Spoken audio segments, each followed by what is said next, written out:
Hello students, कैसे हैं आप लोग। बेटा क्लास 9th। आज इस वीडियो में हम लोग कबीर दास के शब्द, इसमें से पहला पद, उसकी व्याख्या और उससे रिलेटिव जो प्रश्न हैं उसके लिखित उत्तर देखेंगे।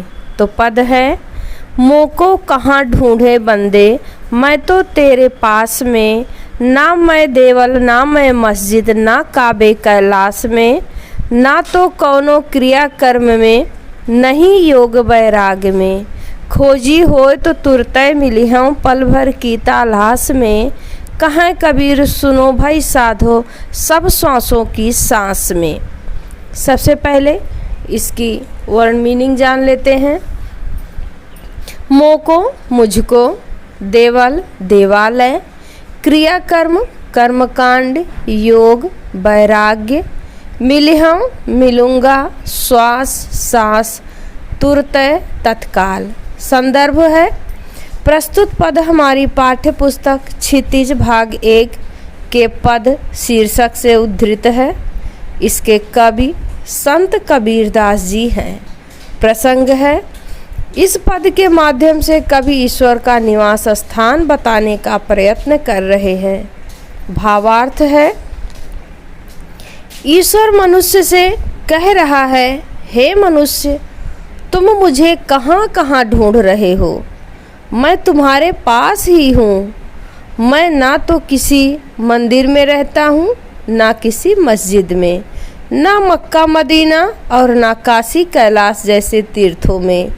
किसी प्रकार के धार्मिक अनुष्ठान, कर्मकांड, योग साधना या संन्यास से भी मुझे नहीं पाया जा सकता है। कोई वास्तव में मुझे खोजना चाहे तो मैं उसे पल भर की तलाश में ही मिल सकता हूँ। हे संतों, मैं तो प्रत्येक जीवधारी की सांस में बसा हूँ, प्रत्येक मनुष्य की सांस में मेरा वास है। काव्य सौंदर्य है।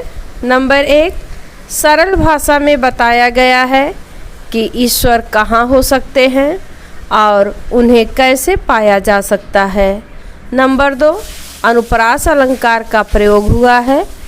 हिंदू और मुसलमान दोनों को संबोधित किया गया है। नंबर 4, ज्ञेय पद, सरल भाषा। अब इससे रिलेटिव प्रश्नों के उत्तर भी हम लोग जान लेते हैं।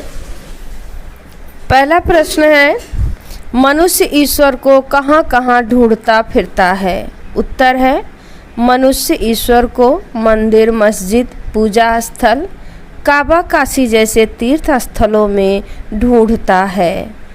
दूसरा प्रश्न है, कबीर ने ईश्वर प्राप्ति के लिए किन प्रचलित विश्वासों का खंडन किया है।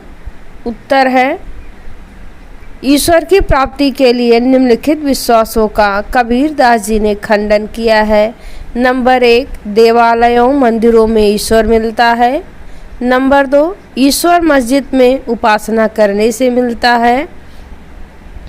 नंबर 3, काबा, हज करने या काशी कैलाश की यात्रा करने से ईश्वर मिलता है। नंबर 4, कर्मकांड या भिन्न भिन्न उपासना पद्धतियों से ईश्वर मिलता है। नंबर 5, योगी हो जाने या संन्यास ग्रहण करने से ईश्वर मिलता है। अगला प्रश्न है, कबीर ने ईश्वर को सब श्वासों की सांस में क्यों कहा है। उत्तर है, ईश्वर को विश्व का निर्माता कहा जाता है। वह सभी पशु पक्षी और मनुष्य को बनाए है, इसलिए उन सब की सांस में ईश्वर की सांस है। दूसरे शब्दों में, वह सभी जीवधारियों की सांस में है, क्योंकि वह उनसे भिन्न है ही नहीं। तो आशा है आप सभी को शब्द के पहले पद का जो क्वेश्चन है उन सभी के आंसर मिल गए होंगे। अगले वीडियो में हम दूसरे पद को जानेंगे और उससे संबंधित जो प्रश्न है उसका उत्तर भी जानेंगे। तब तक आप सभी लोग पढ़ते रहिए, मस्त रहिए, व्यस्त रहिए। Bye bye.